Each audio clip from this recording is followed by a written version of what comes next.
Welcome back, ladies and gentlemen, to another astronomy Q&A video with Mr. Mikulski, where I will be answering your questions without having read them ahead of time, and you just get to hear what I think.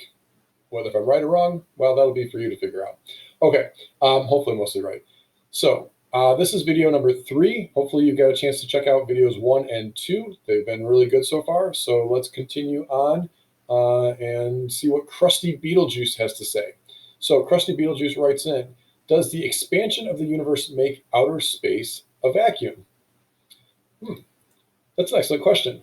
I would say I don't know, but I don't think so. I don't believe that it's because the universe is expanding that creates the vacuum.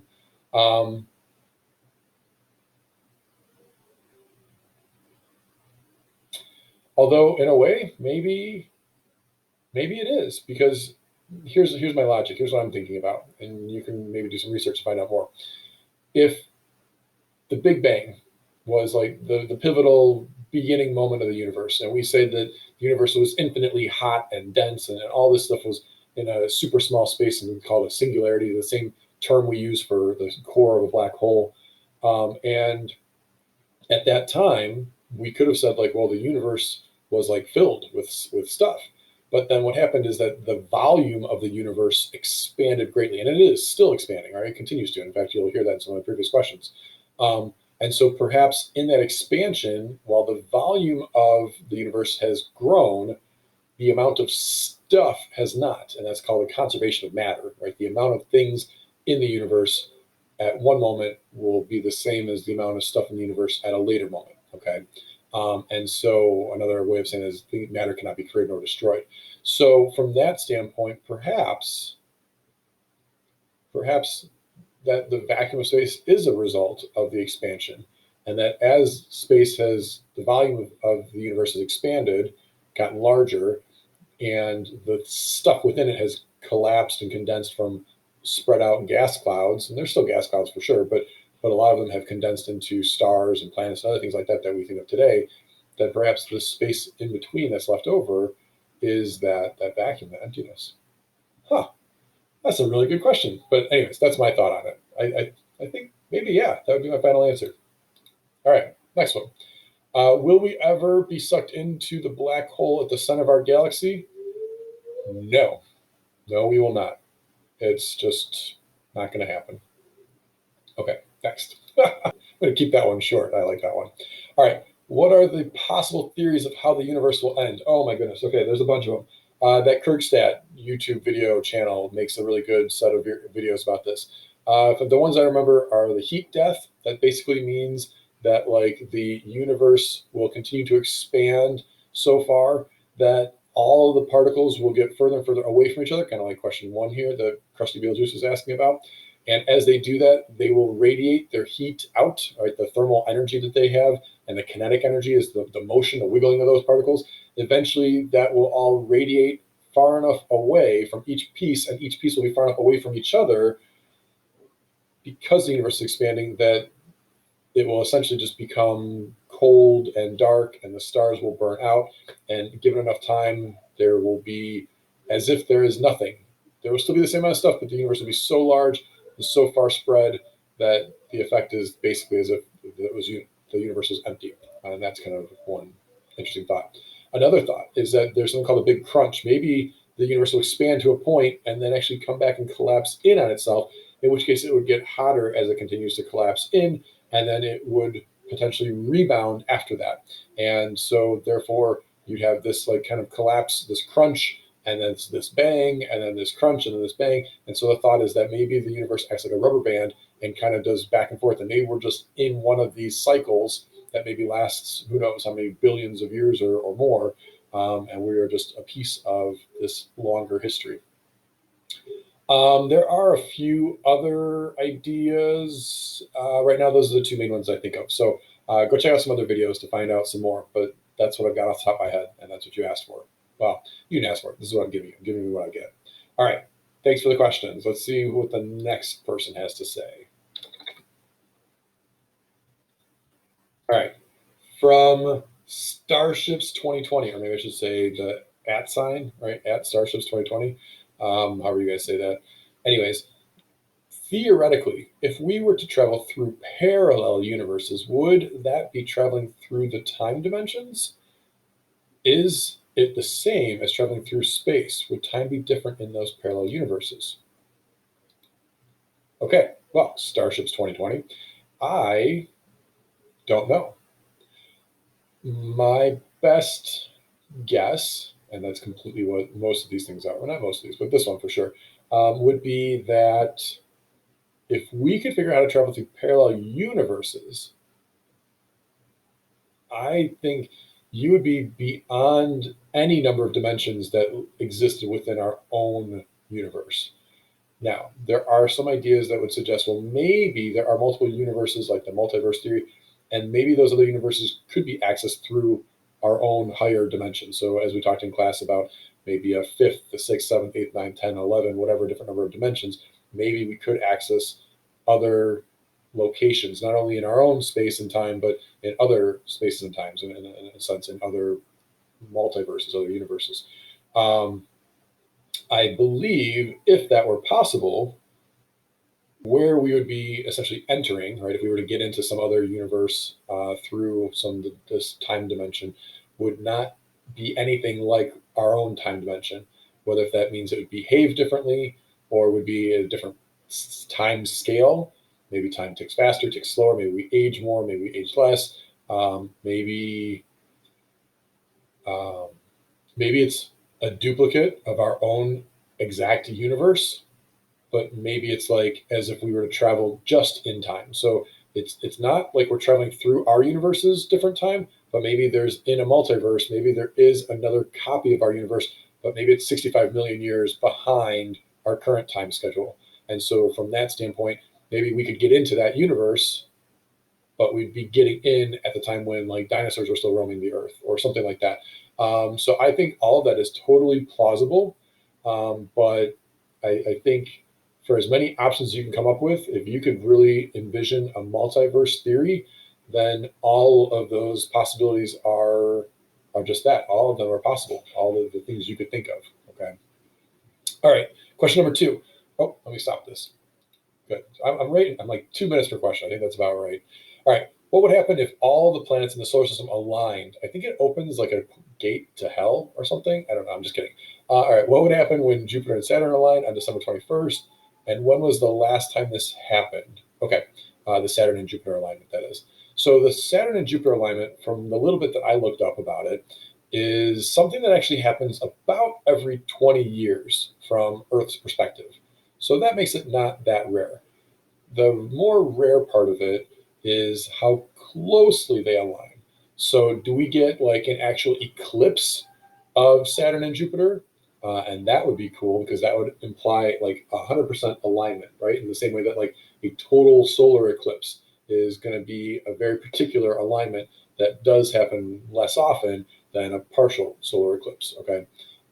And so, from that standpoint, I don't think we're even at that 100% eclipse of, let's see, my very educated mother just served us. So Jupiter would eclipse Saturn. In other words, Saturn would become invisible, if you will, or be in the shadow, would be behind Jupiter. So that being said, it's not that uncommon.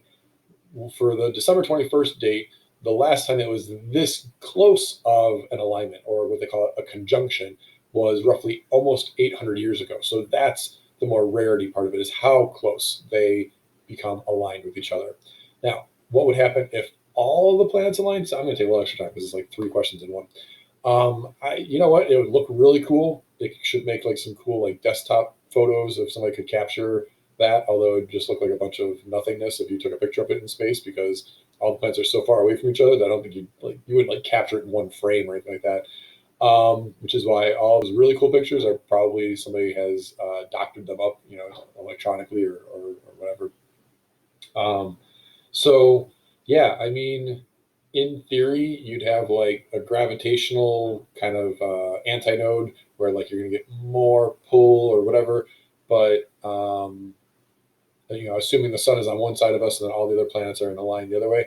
But even then, it's not gonna do anything. I think it'd be really cool but I don't think it's going to actually do anything. I don't think anything would actually happen. It would just be a fun day for astronomers.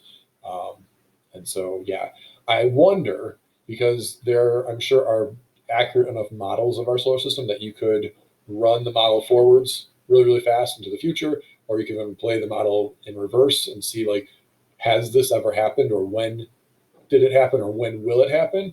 I have no idea the answer to that, but I'm guessing it's a really long way off. But I think there should, theoretically, there should be a time when this would happen. It's just a matter of, I don't know if it's like hundreds of thousands of years into the future, or millions of years in the future, or billions of years, or what. So the question might be, maybe the solar system doesn't exist as it looks today when this happens, but I don't know. I'd be curious to look into that more. All right, I'm gonna take 3 minutes on that one because it was three questions. So it was really like an average of 1 minute per question. I'm good. All right, question number 3 from Starships 2020. What effect do the moon and the sun's gravity have on Earth? How do they affect ocean tides? Okay, so I'm going to reference back to a previous question about the tides, but the quick answer to this is that they both do pull on the Earth just as much as the Earth pulls on them, and that mutual pulling effect that we call like Newton's view of gravity, does cause the tides. And so the moon will have a greater effect of the tides than the sun because its proximity, it's closer to Earth, even though the force is weaker. No, I take that back. The force would be perhaps stronger, but there's less mass causing the force. But because that less mass is closer, then the distance has a greater effect on the force than the amount of mass. If you want to know more, look up Newton's universal law of gravitation, and there's a formula that says here's how you can calculate the amount of force of gravity between any two objects. And it depends on those two objects' masses and the distance between them. And since the moon is much closer to the Earth, then that's why it has a greater effect. Now, in theory, no, not in theory, in reality, all the things in our solar system have an effect on the tides. They're just going to be much weaker because those things are smaller masses, smaller forces, and they're much further away from us than even the sun. And so, from that standpoint, we would only really care about the moon's effect on the tides, and then maybe a little bit of the sun when it kind of helps make like a super tide or something like that. And I just made up that term super tide, but I like it. I'm going to use it from now on. All right, I'm going to go on to our next person writing in. Oh my goodness, this one's got a lot of questions. Okay, you know what I might do then? I'm going to skip this one. I'm going to come back to that one. You don't even know what I'm doing, so it doesn't matter. All right, so at Yo-Yo asks these 3 questions. All right, what sound travels faster in space? Oh, sorry. Does sound travel faster in space? It would help if I could read. Okay. Clear. Start. Okay. Sound does not travel faster in space because it does not travel at all. And so, again, a previous question I did answer about this, but sound will not travel through space. If you were hanging outside the International Space Station and for some reason you decided to take your helmet off in space, I don't recommend this, but if you did that, and you decide to start yelling, you might hear yourself because your internal body parts would vibrate, right? In the same way you hear your own voice different than other people hear your voice. But if somebody were standing next to you, well, floating next to you because you're out in space, they wouldn't hear you unless like the oxygen from your lungs was able to come out and hit their ear. If they're far enough away that they could not literally feel your breath, then they would not be able to hear you either because there would be no material to transmit that sound. So sound travels 0 meters per second in space. All right. How do spaceships and space stations make gravity? Okay, so in the movies, there's a lot of different ways. One way that I like that's more scientifically based is like maybe you could have like magnet boots. So your surfaces are like metals and things like that. And then you put boots on where you could turn on some form of a magnet, and that would give you the effect of like attracting your foot to the ground or the wall or whatever it is. That would be, in my opinion, plausible. You would still be floating, but the boot would hold you onto that surface. So you would feel weightless, but you'd always feel like as long as your foot didn't fall out of your boot, then it would keep you to the surface. However, the other way of doing this, which I really like, look at the movie Elysium. That's one example of this, and it's used in a lot of movies, where you take a large, basically wheel-shaped space station and you start to spin it. I think they use the same effect in Interstellar. There's a lot of other movies that do something similar. I think in the movie Passengers, which somebody else referenced earlier. But anyways, a lot of space movies have a module that spins. By spinning, there is something called centripetal force. There's a force required to push you towards the center to keep you in that spinning motion. Okay. Now, if it's a spaceship, it's like the structure of the spaceship, the metal, the pieces that hold it together. That's providing that inward force. If you are towards the outside of that spin and it spins at a certain rate for a certain size, then the force towards the center would actually be equal to our acceleration of negative 9.8 meters per second squared, which we experience as the acceleration downward of gravity on Earth.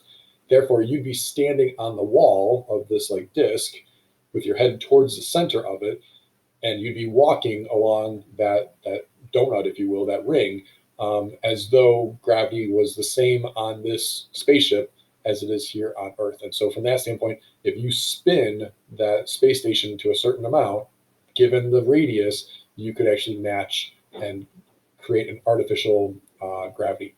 Now, the fun part is you could climb up a ladder towards the center, the hub, if you will, of that wheel. And if you do that and you let go, you'd still be weightless. The space station would just spin around you. So you're not going to create gravity everywhere, and it wouldn't be the same effect everywhere because it is a function of the rate at which you spin and the distance you are from that center point. So that is kind of cool, but definitely scientific in nature. Oh, it's getting dark. I should turn my light on. All right. Anyways, one more question, and then we'll stop for this video. How does the sun create energy and light? Well, you guys learned about this, and it does it through nuclear fusion. Okay, here's like the little basics I can give you about nuclear fusion, but it's really exciting if you find this out. If you take a hydrogen atom and you take another hydrogen atom, okay, and I'm going to totally simplify this, but the idea is true, okay, even if the details are a little bit off. Those two things, if you were to find the mass of hydrogen atom number one and find the mass of hydrogen atom number two, they'd be the same because they're just hydrogen atoms. They're all going to look the same as each other. Let's assume for a moment that each one has a mass of one. Whatever that unit is, I don't know, but let's call it one mass. And so if I have one mass, and I go and I crush them together at the super hot temperatures and pressures at the core of the sun, right? They fuse. Those two atoms now become one new atom. And it might be something similar to helium. We're not quite to helium yet. It's actually something a little bit different, but the idea is about right, okay? What happens is one mass plus one mass, when they fuse together, does not actually equal two masses. So the total amount of mass of that new thing that was formed is maybe like 1.9 masses. So you'd be saying to yourself, okay, well, wait a second. That conservation of mass, I brought that up earlier in one of the videos. If I have one mass plus one mass and it doesn't equal two, then where does that extra piece go? So if, for example, it equals 1.9, then that 0.1 mass is given off. And that is given off as energy. And in fact, the way that energy is calculated is using Einstein's famous equation, E equals mc squared. If you take the amount of mass that is missing, it's not missing, but the amount of mass that is not there in that combined molecule or atom that was in the two separates, the difference, when you take that mass, that's the m part, multiplied by the speed of light, c squared, will give you the amount of energy given off. And because c is such a huge number, it's 300 million. Square that, and you get 9 times 10 to the 16th power. Even the smallest amount of matter that can turn into energy, literally, matter and energy can transform into each other, gives a huge amount of energy. This is where atomic weapons come into play. Nuclear bombs, and things like that, they work in a little bit different process, but same idea is true. When you turn that matter into pure energy, you get a huge amount of it. And it's that energy that fuels, that keeps the star stable from collapsing in on itself. And it's also that energy that eventually gets out to the surface and heats the star and comes out to us here on Earth as light. Okay.